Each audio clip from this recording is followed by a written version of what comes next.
Hoje a gente vai fazer um pão. Quer fazer comigo? A gente vai começar assim, ó. A gente vai colocar até o 350 aqui, ó.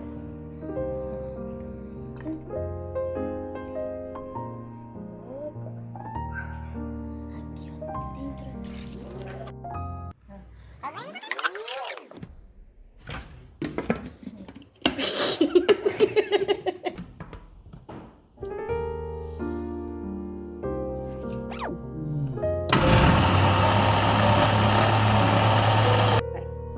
Aí a gente vai colocar fermento. A gente vai tirar essa tampa e vamos colocar o sal. É meia colher de sal.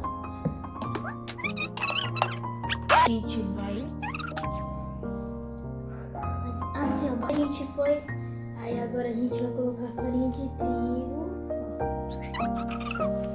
Absorver, até absorver isso daí.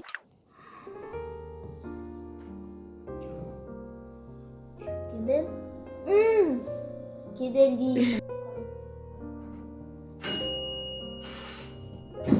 Finalmente tá pronto.